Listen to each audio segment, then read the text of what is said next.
Paramashivoham. Om Nityananda Paramashivoham. Om Nityananda Paramashivoham. Om Nityananda Paramashivoham. Om Nityananda Paramashivoham.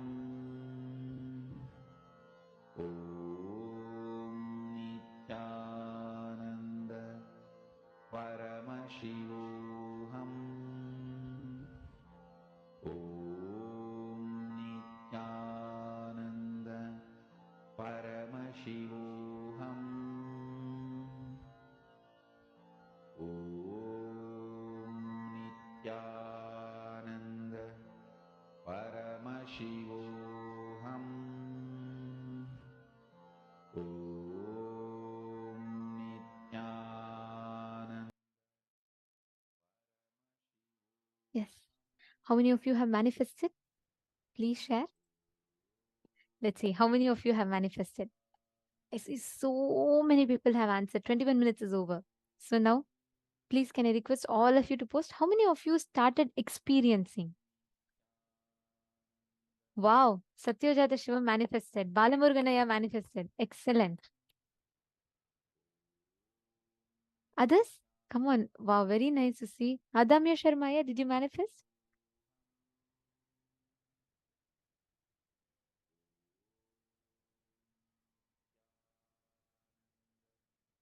Wow. Very nice. Lucasaya manifested. Excellent.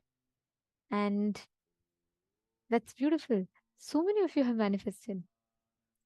Takyong Shaw, Vedatmaya, Vidyarupanaya, how about you all? Dinesh Kumaraya also manifested. Arun Pillai also manifested. Bhupendra Iyer said he started experiencing. Actually, see, even if you start feeling the temperature of another place, that is also excellent. That is also a manifestation. So that's also correct. Let's see. Let's see now in female body set how many of you have manifested. Mo Hongli Wong. How many of you manifested? Ma Diana's pillow manifested. Excellent. Wow. Wonderful, Ma. And Ma Angel Lee manifested. Come on. Girls side, that's all. How many more people manifested? Wow. Ma Priyesha manifested. Excellent, Ma.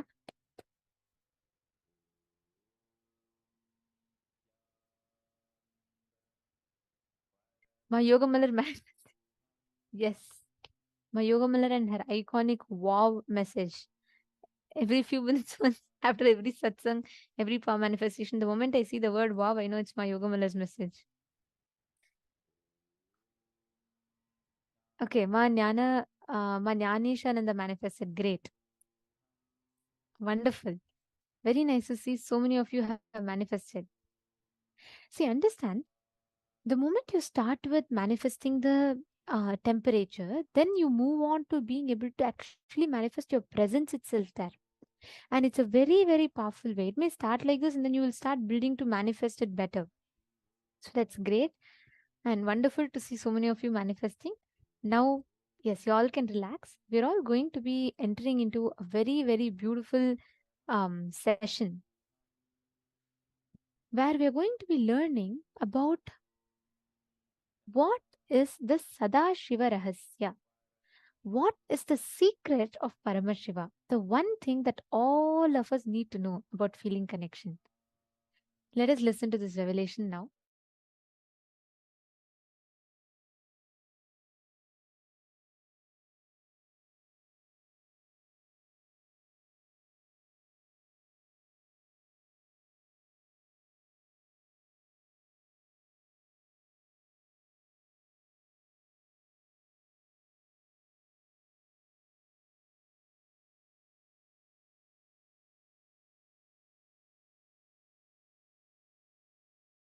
God is not one, God is oneness.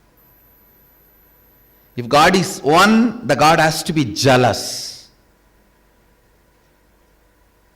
He has to be holding his seat, authority, throne. But Sadashiva knows the reality. Oneness is God, not one.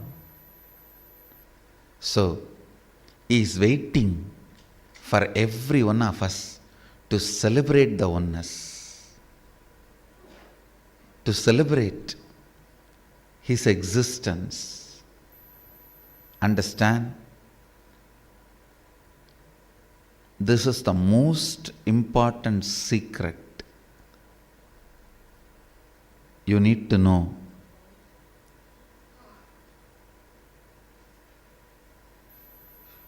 When you try to declare, when you try to raise yourself, when you want to experience Shivoham, you are Shiva. The space of Sadashiva is not jealous of you, is not angry with you, is not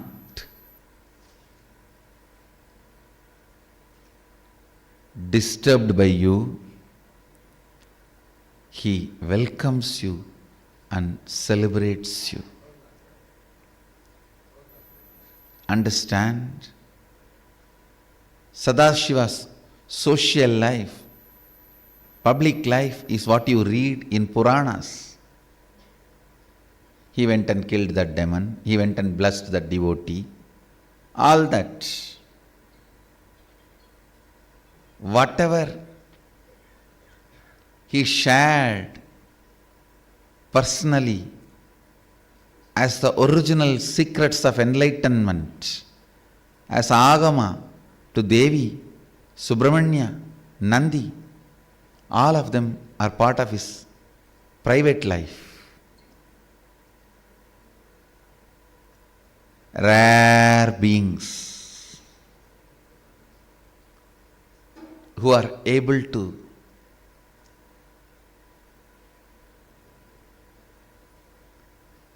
understand the secret, just like yearning, devotion,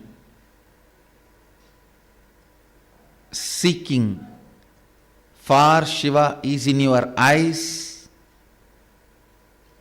the same seeking is there in Sadashiva's eyes for you, to be one with him. Understand? The seeking and yearning you carry in your eyes when you gaze at me is there in my eyes when I see you.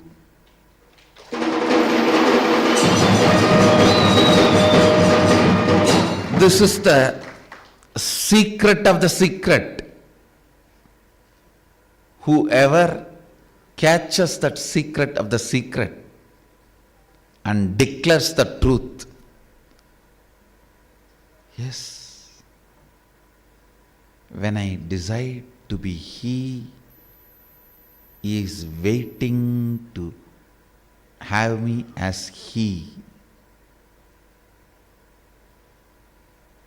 Just like I was waiting, he was also waiting.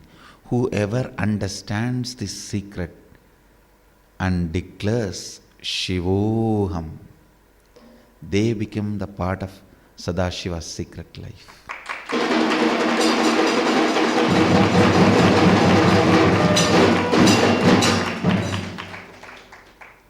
Understand? Powerful declaration integrates your body, mind, consciousness.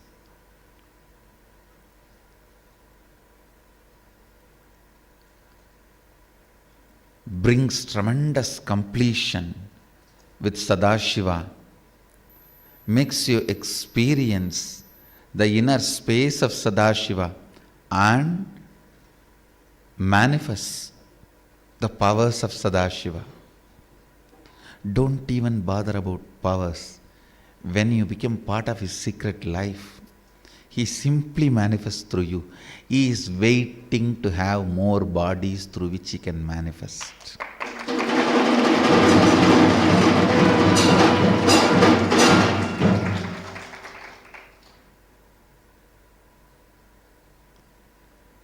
If your eyes are carrying deep yearning, seeking,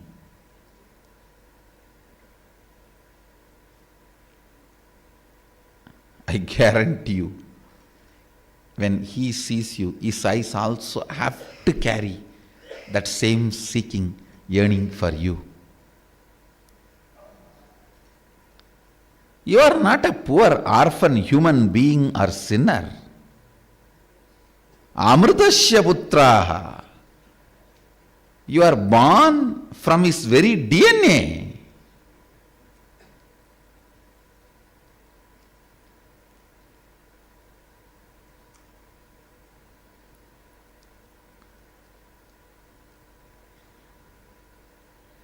When you want him, he has to want you. If this truth does not click with you, then you can continue to be part of his public life.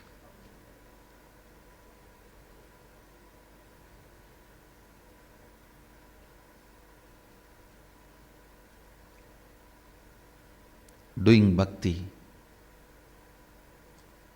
means being part of Sadashiva's public life. Doing sadhana, spiritual practices as per his instructions in agamas, means you are becoming part of his private life. Declaring, knowing this secret, hey, when I want you, I know you want me.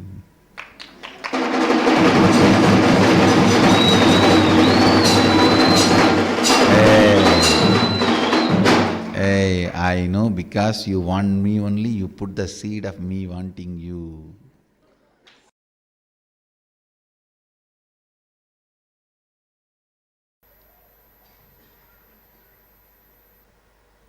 The moment seeking started in you, you received the incoming call, Shivatvamasi. Now, you have the authority, you have the adhikara, you are authorized to declare Sadashivoham and start manifesting those powers and experiences and manifest the life as you want. Your declaration is powerful enough, and Sadashiva is waiting to fulfill it, waiting to manifest through you. Do it.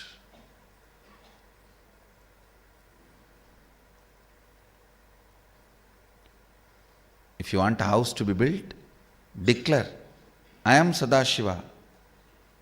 This is the way I want my life to be. Let this house manifest. And you will see it manifesting, and it will give you tremendous understanding, the sacred secrets, how the cosmos functions.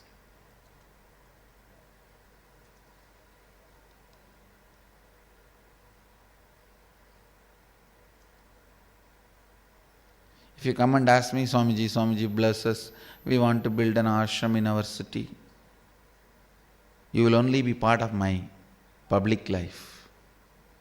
When you take the responsibility, let me start doing it, you will become part of my private life. When you decide, let me declare and manifest it, you become part of my secret life.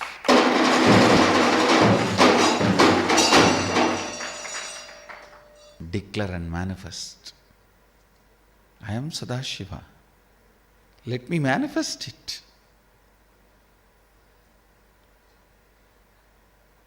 Sadashiva is waiting to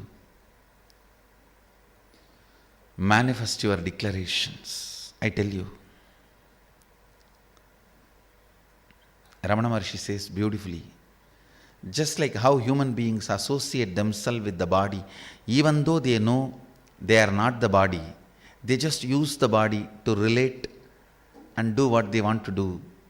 Same way, Sadashiva himself associates himself with Arunachala. If he says Sadashiva feels Arunachala is his body, even though he knows he is beyond body, he uses that body to do what he wants to do. I tell you, one more secret. What Ramana Maharshi revealed is one of the Mahadeva Ragasya. I am giving you one more Mahadeva Ragasya. Listen carefully.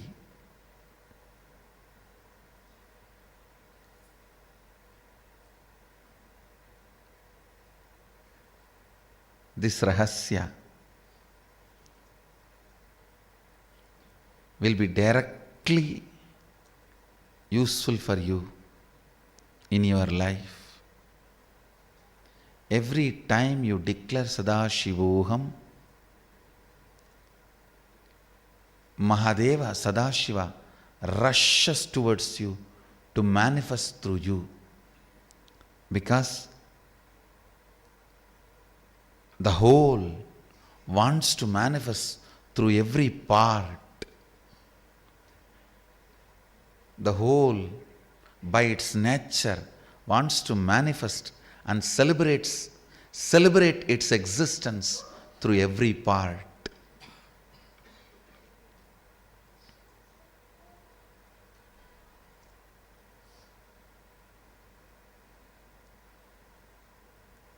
Understand?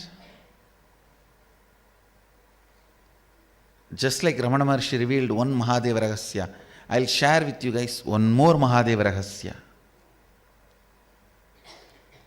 Anybody, if they address me as Arunachala and ask anything, I'll just give. That's a secret password.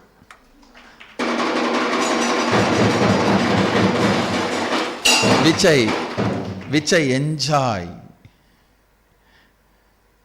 That's a secret passcode.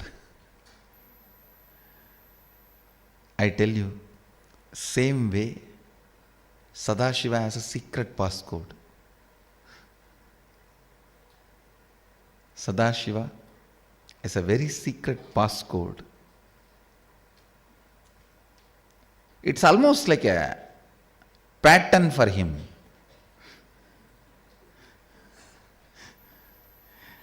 I know Sadashiva cannot have pattern, but I can tell you with all my confidence, it's almost like a pattern for him.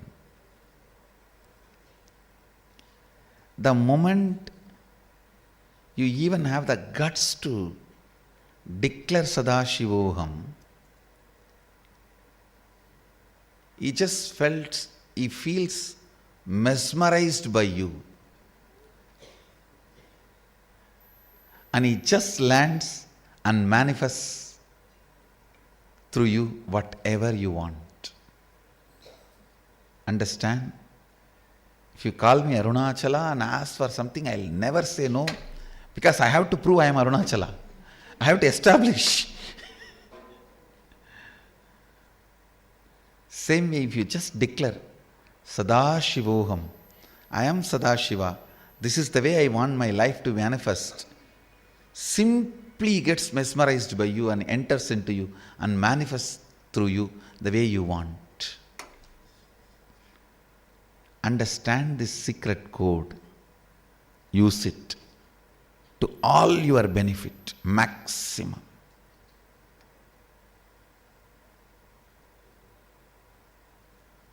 Overuse it, not just use it, overuse it.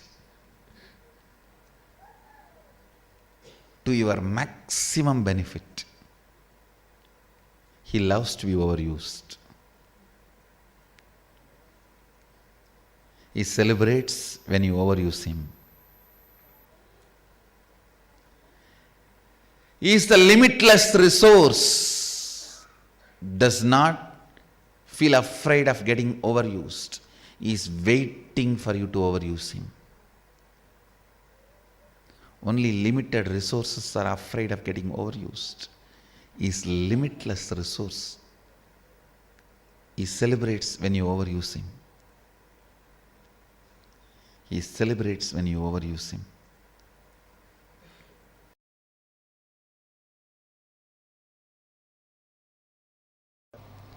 Declaration and manifesting. Just tell yourself and the universe, which is you, which is your extension. I am Sadashiva. This is the way I want my life to be. Manifest. I tell you, when you declare this, universe responds with tremendous sincerity. Don't think when you declare this, universe is out there laughing at you, making fun of you, which you always do it towards you.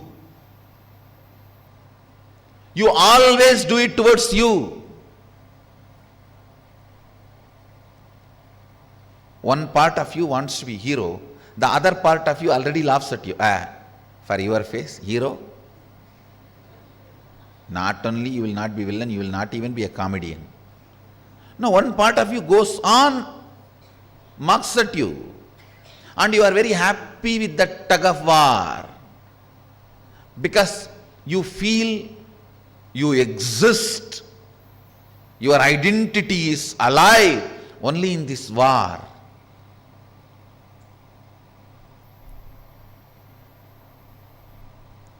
And you find some stupid fellow who resonates with your own self-doubt and call that person as your great teacher, educator. Any education strengthens your self-doubt. Burn it. Burn as early as possible. There is nothing between you and Sadashiva other than your self-doubt. Declaration. Declare to yourself again and again. Decide to manifest. I am Sadashiva, and this is the way I want my life to be.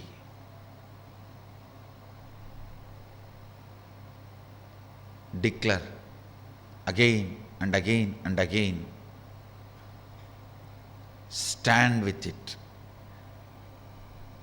Other than your intention to be, nothing else is a reality. You are just your intention to be. Any other physiological, psychological, neurological ups and downs are not you, they are not reality. Declare powerfully. Anything else other than your declaration, physiological, psychological, neurological ups and downs, will just disappear from existence itself. Not just from your existence, they will disappear from the very existence itself.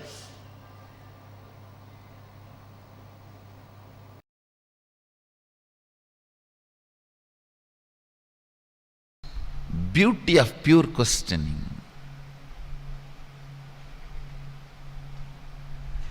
Actually, pure questioning takes away tons of incompletions from you. Not one or two, tons of incompletions away from you. How many tons, even I don't know. How many tons of incompletions you carry, that many tons of incompletions are taken away from you just by this pure questioning. Pure questioning makes you love you. It just makes you. You will feel you are blessed to be alive. You will feel you are blessed, you are breathing. You will feel you are blessed, you are thinking. You will feel you are blessed for all the beautiful things happening. Constant frustration, constant irritation, constant demanding from life, from people around you, from situations will not happen.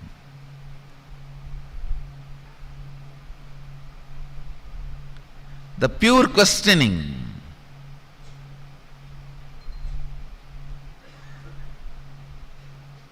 makes you experience eternal romance with the cosmos.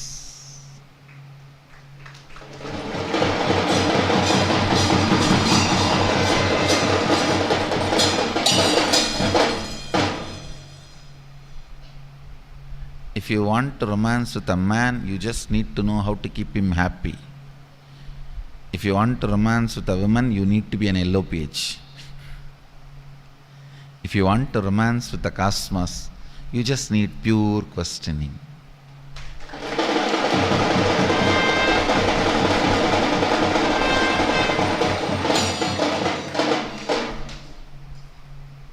With the pure questioning, not only you can reach enlightenment, you can even reach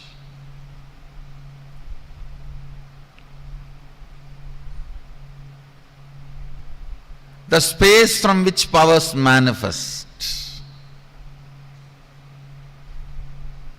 The space from which powers manifest.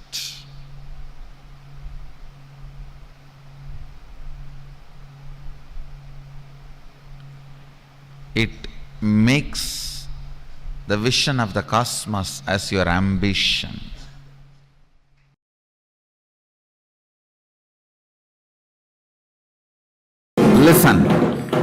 Listen to the signs of oneness and important understanding. One of the biggest clarity you need to have, Sadashiva Ragasya, where you collapse and how that is not right. Listen. The state from the Sadashivatva and space of Sadashivatva, creating a Sankalpa and manifesting it. All of us know these signs. That's the foundation, fundamental of whether you want to manifest small hair clip or the jata or materialize pearls and diamonds. This is the same science. Not only in Nityananda Sangha, in the whole Sanatana Hindu Dharma, this is the science we use. One of the biggest problem you go through is when you go to that state and create the space and command. If it does not become reality, immediately you question the legitimacy of the science or your ability to grasp or the confusion and doubts and non-trusting. Finally, you beat yourself with powerlessness and collapse to the level you will never ever again have trust on this science or even try this science, or just so like a cat which has tasted hot milk, boiling milk once, will never go near the milk forever. Tenali Raman's story is there.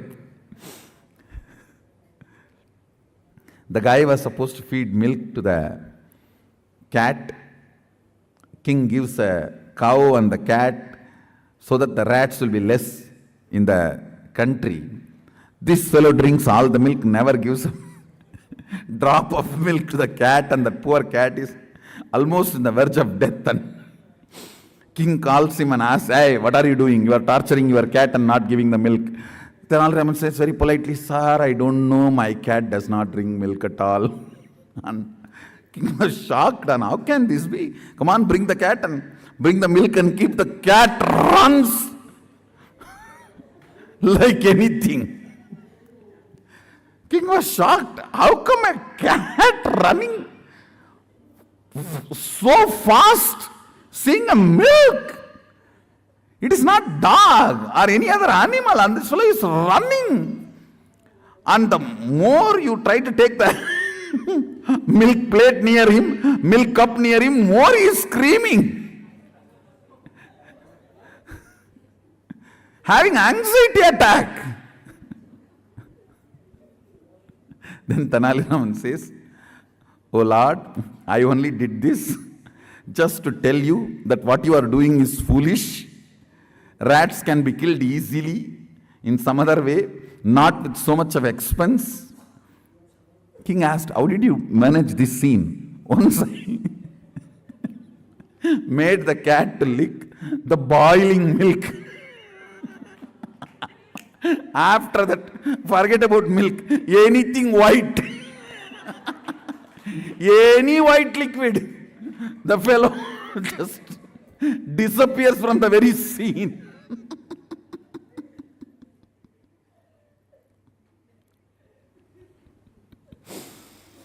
Understand, if you beat yourself,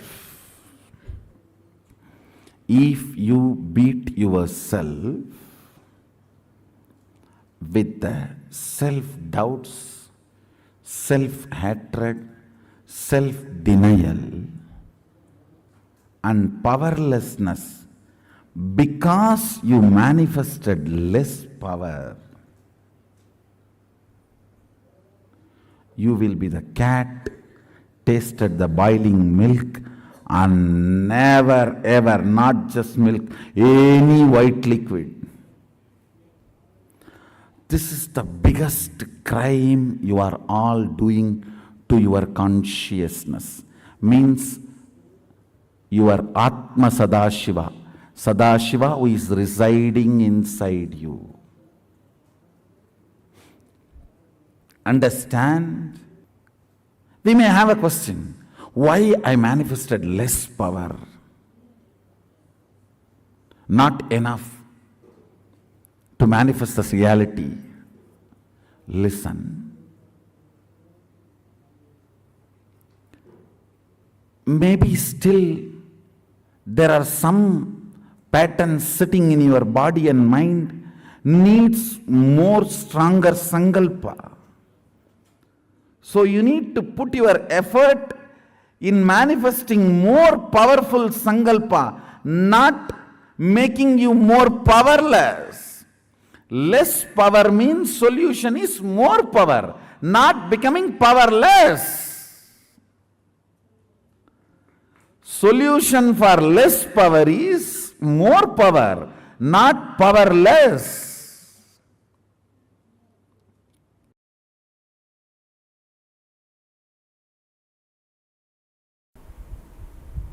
The first Sadashiva Ragasya, the sacred secret I have revealed from the state of Sadashivatva, oneness with Sadashiva. When the space is created and a command is manifested, a power manifested, if it becomes immediately reality in the plane you wanted it to manifest, great. If not, you are only manifesting less power. So the solution is manifesting more power, not questioning the legitimacy of the science or your ability to live that science. Listen carefully. Because the state is a gift from me, it cannot be taken away. Actually, you can't be out of the state, that's the problem. Now the next question comes, yes, if I am manifesting less power, what to do? How to manifest more power? Listen, this is the precise understanding you need to have. Listen carefully. This is the precise understanding you need to have.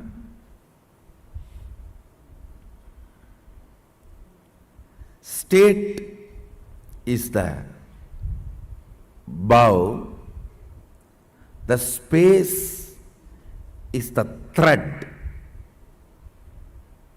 and arrow is the sankalpa with which you pull.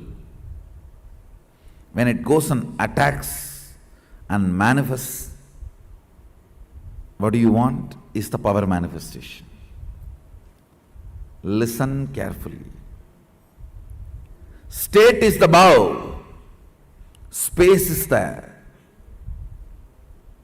thread.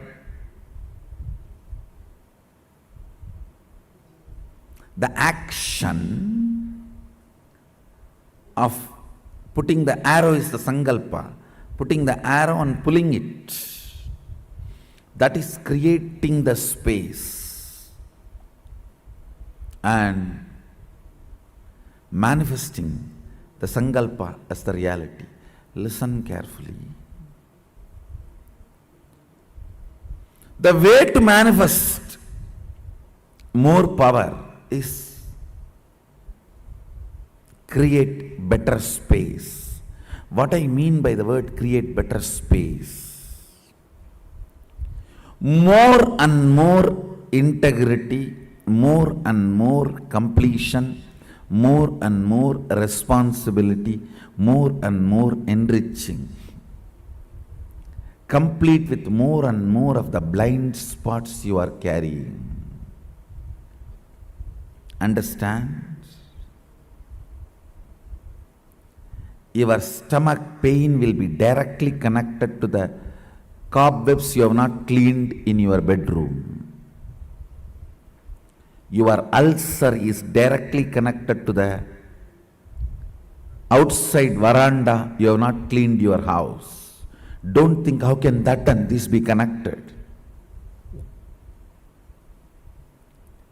Only if you have ulcer, stomach problems, your eyes will not even be aware of the dirt around you. If your eyes are not even aware of the dirt around you, something is boiling inside you. You are preoccupied. All preoccupation manifests ulcer, understand? All preoccupation. If you take haritaki powder, you will clean your house. This may all look very funny, very funny side effects. You think, oh, if I take haritaki powder, I will clean my restroom. That I understand. Why will I clean my veranda? Live, you will understand. Many of these things are interconnected. Many of these are interconnected. If you take haritaki powder and heal the ulcer inside, suddenly your words towards your mother-in-law will become soft and completion based. The relationship will develop. It's too funny. It is too funny. What affects what? Which one touches which one?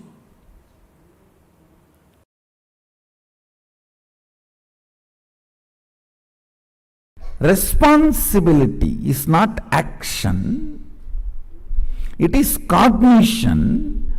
But if you don't allow that cognition, action will never happen. And the deeper understandings you need to have, actions may follow,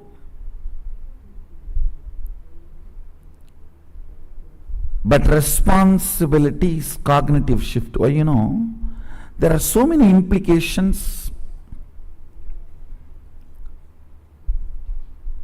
If you cognize, if you misunderstand responsibility as action, understand, if you know responsibility is cognitive shift, then beautifully you will allow the cognitive shift. Everyone wants cognitive shift. No one wants to work. That's the problem. But actually you don't need to work. Allow the cognitive shift. Without even knowing you are working, you will be working. The innermost core corner of you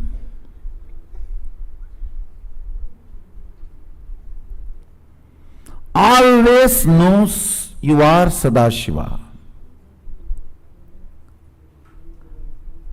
but does not make that as a cognizable reality or possibility. You feel, yes. Hindu scriptures are all telling from the beginning, we are God, we are God, we are God. Must be true. Who knows? May be true. But let us go for our next meal.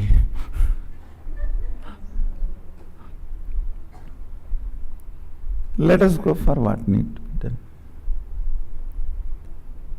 It is not becoming a cognizable, important, need to be internalized reality. Understand? For example, if you have $100 million in your bank account, you want to remember that again and again. So, from that cognition, you will make all the decisions about your life. Will you say, oh, there is $100 million, but what is there? Come on, let's go and live in my slum, old slum. No, you will not. You will only plan for, let me cognize, let me encash, let me liquidate, let me enrich my life, let me strengthen my whole life. Whatever way this money can add to my life, let me start doing it. You will start planning. As long as you don't start planning, the possibilities becoming reality in your day-to-day life, even if you know you are Sadashiva, it is not directly useful to you.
Listen carefully. The first,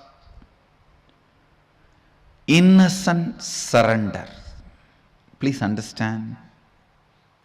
I am not saying ignorant surrender. Ignorant surrender means you do not know what is surrender. You do not know to whom are you going to surrender. You do not know what is going to happen after that surrender. You do not know what is going to happen if you don't surrender. You do not know the original concept of surrender. Just trying to throw away your responsibility in the name of surrender is ignorant surrender. Innocent surrender means you know everything and you don't have insecurity inside about going through this path. That is innocent surrender. Understand the difference between these two. I'll explain. I have seen the hypocrisy of human beings in any ton level. People come and tell, Swamiji, I surrendered everything at your feet. In the end of the one-day program, during energization, please cure my cancer. I tell them, all right, stay for 2-3 days, I'll heal you. No, tomorrow morning I have to go for my work.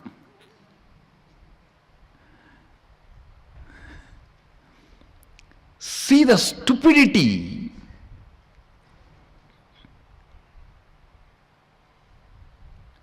No, I surrender to you, you heal now and send me for my work.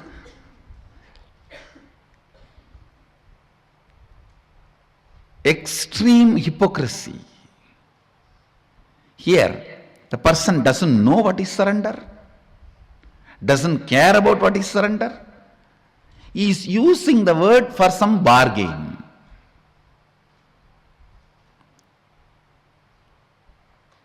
Innocent surrender means you have a thorough idea what is surrender, to whom are you surrendering, what will happen after that, what will happen if you don't, what is the right context, everything. You know the whole thing and you do not have the fear of transformation it is going to bring inside you. Understand? You do not have the fear, the transformation it is going to bring inside you. What is exactly you are afraid? With surrender, suddenly your own taste about life may change, which you are afraid of. Oh God, I may suddenly start liking something else. Then what will happen to all the things for which I worked for 10 years? What will happen to that house which I brought designing, which I built designing every room? What will happen to the car which I bought enjoying the mirror, side mirror, front mirror, clock, these, that, so many things? What will happen to all that? Suddenly my desires may change, my fears may change, my thinking may change. Understand? When you mature, your desires do mature. If you decide your desires should not get matured, you stop your maturity.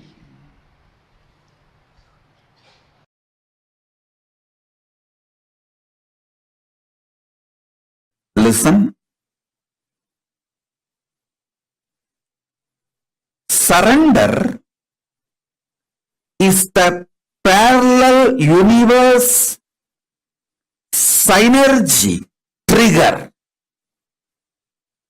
Let me repeat. Surrender is the parallel universe synergy trigger. Means, I'll try to expand. Please listen intensely. Even you listening about surrender, internalizing, trying to cognize, do manana about surrender,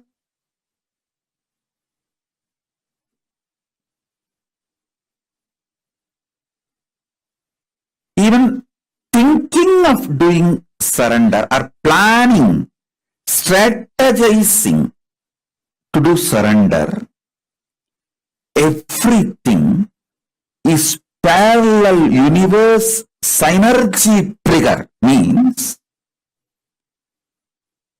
Paramashiva has already decided and he has picked you up. You are handpicked, chosen. That is why you can even hear about surrender.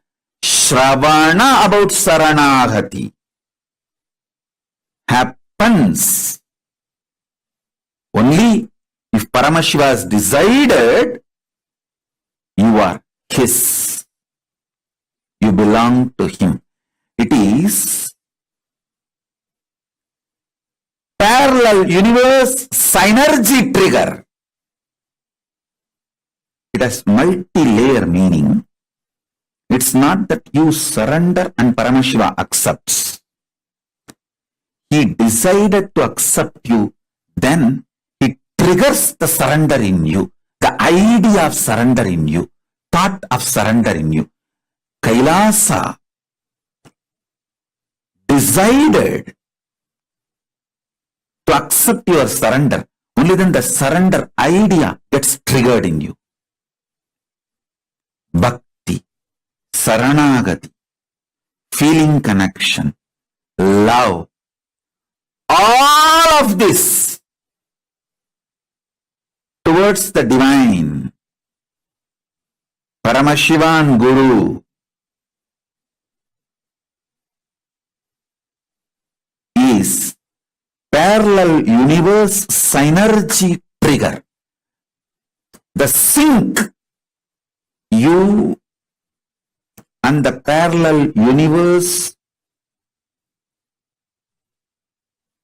is synced continuously, consciously, spontaneously, simultaneously.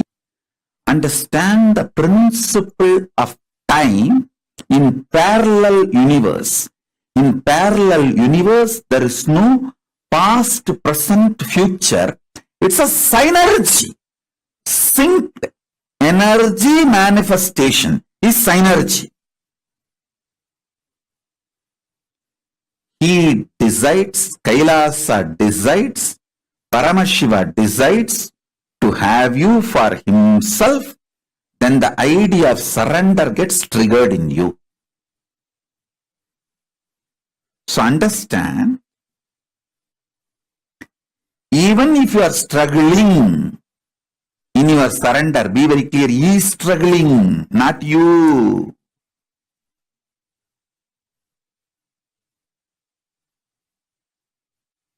RIP, rest in Paramashiva. RIP is rest in Paramashiva, not rest in peace.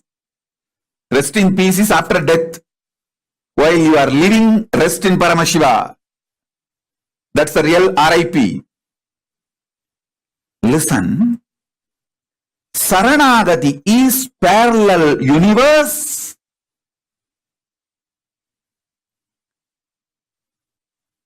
Synergy trigger. So, whether you are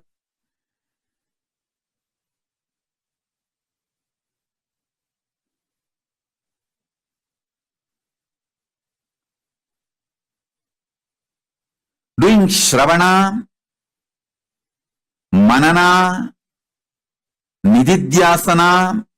Shravana means listening and cognizing.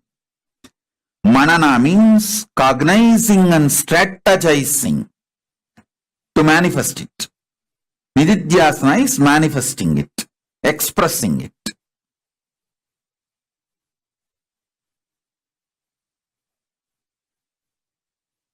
So understand, in all three levels, what you go through, he is going through. He is going through. He has triggered me to tell you this truth. He has sent me like an ambassador. Hey, you go and console these fellows, not to give up on. It's not their struggle, it is my struggle. Go, tell. He has sent me with this message.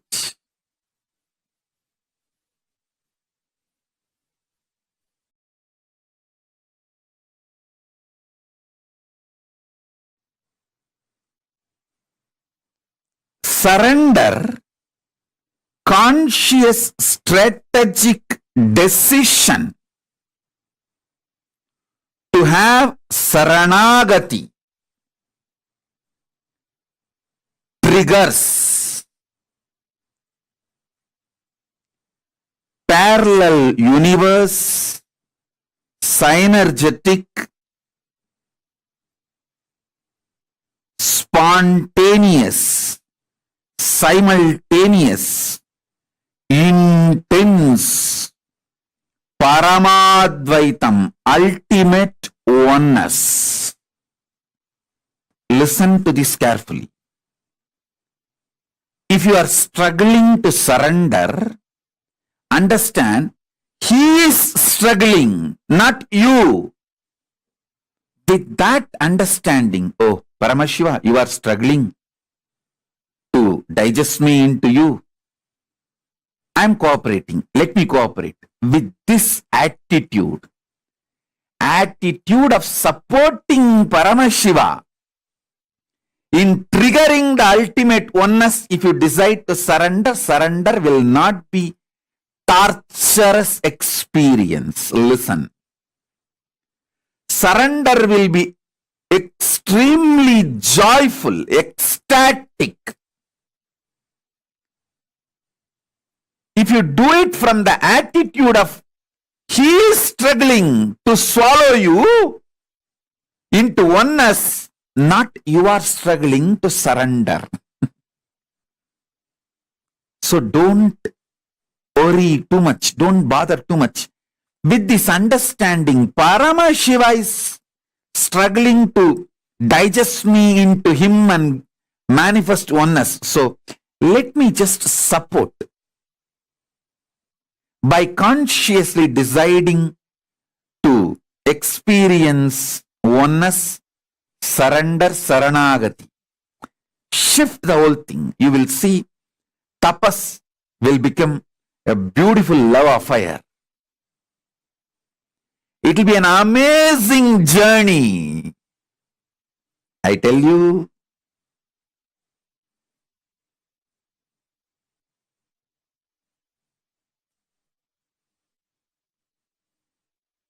I am from that side.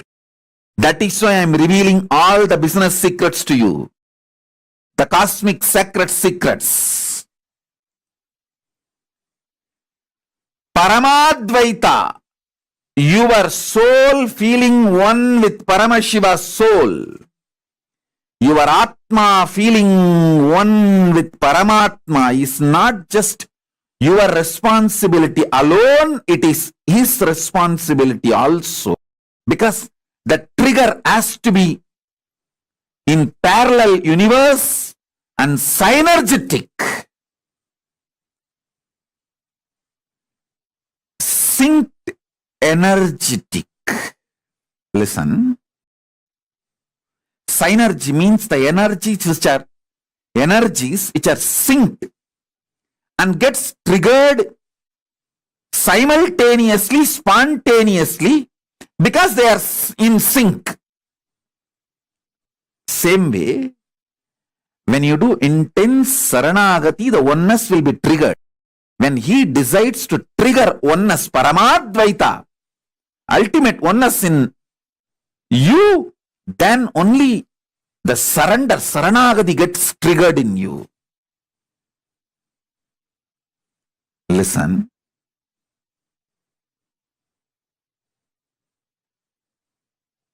Whether you are struggling or successful, everything is from his end. Start perceiving from Paramashiva's end. It will be too easy for you to complete the journey.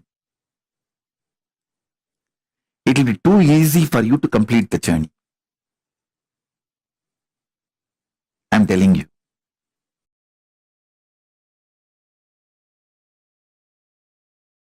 Today's subject for the webinar, surrender. I'll explain precisely how I experienced surrender. Listen. And what happened when I experienced surrender? Please listen. First, integrity is nothing but intellectually coming to oneness with Guru, which I started experiencing with Annamalai Swamigal. Like a intellectually oneness with the Guru. Authenticity is emotionally experiencing oneness with the Guru. Responsibility is your being feeling oneness with the Guru. Enriching is your consciousness feeling oneness with Guru. Listen. With integrity, your intellectual alignment starts, intellectual surrender starts, intellectual oneness starts. With authenticity, your emotional oneness starts. With responsibility, your being oneness starts. With enriching your whole consciousness, oneness starts. I tell you, till real surrender happened, integrity was first priority, then authenticity, then responsibility, then enriching. When the surrender happened, enriching becomes my first priority. That became my first priority. It's not that I gave up integrity, but enriching became the first operative cognition when surrender happened to me. Whoever wants, take this as a click. When you decide enriching as the first priority, simply surrender happens. Because for enriching, you have to have all the other three alignment. If you are not able to enrich somewhere, some part of you, whether your intellect or emotion or being is not convinced, not yet convinced, I tell you, from my Atma Pramana, when the surrender happened, when I decided the enriching to be the first part, component of my life, that be the powerful cognitions to drive me, I saw authenticity, responsibility, integrity, everything following. When I decided I'll spread what Paramashiva did to me, I will share that to the world and start enriching the world with Paramashiva, his being, who is he, and his state, his space, his powers, his being and his superconsciousness. I saw responsibility, authenticity, integrity, everything was following. If you want to experience surrender, start enriching. Then everything else just follows. If you want sudden enlightenment, decide enriching to be your cognition. You have to make it happen. You will see responsibility, authenticity, integrity, everything just follows. Above all, he just does continuous miracles in your life. Last few days I am seeing continuous miracles. I can see very clearly. So, understand, when you decide to enrich, putting enriching as the first cognition, authenticity, responsibility, integrity, everything follows. Your brain radiates. Your knowledge explodes. Surrender becomes the space for Paramashiva to dance. It becomes the Chidambara for him to dance.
Paramashiva's message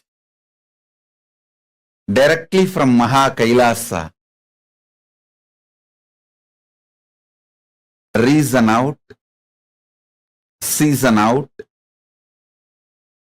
hang out, chill out with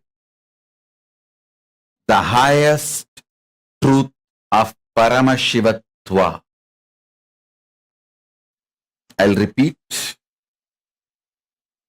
Reason out, season out, hang out, chill out with highest truths of Paramashivatva. Understand?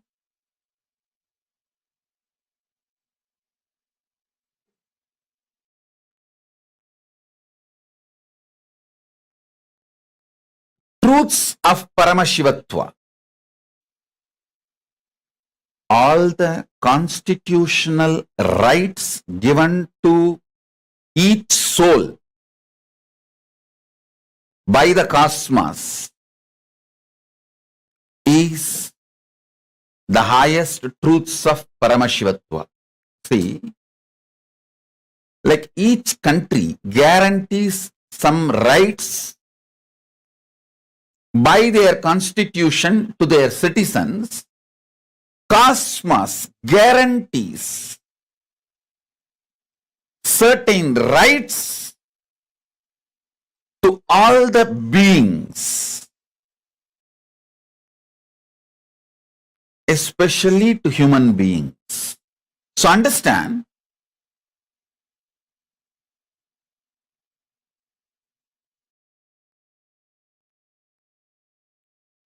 the first right, they call it as the first amendment. The first right cosmos gives you is to think, feel, experience, and live as Paramashiva, and to be treated by everyone around you, everything around you as Paramashiva. Listen, not only you have the right to think, feel, exist, experience, live as Paramashiva, you have the right, everything around you, not only human beings, even the nature around you, should treat you as a Paramashiva, and you have a right. Please understand, these are the fundamental rights guaranteed by the cosmic constitution to every being, especially to human beings, because the human beings are hardwired for these greatest truths. Reason out. When I say reason out, I mean continuously using your logic, rationality. See, power to rationalize, ability to logically analyze, ability to internalize, the power of Sankhya, the right reasoning,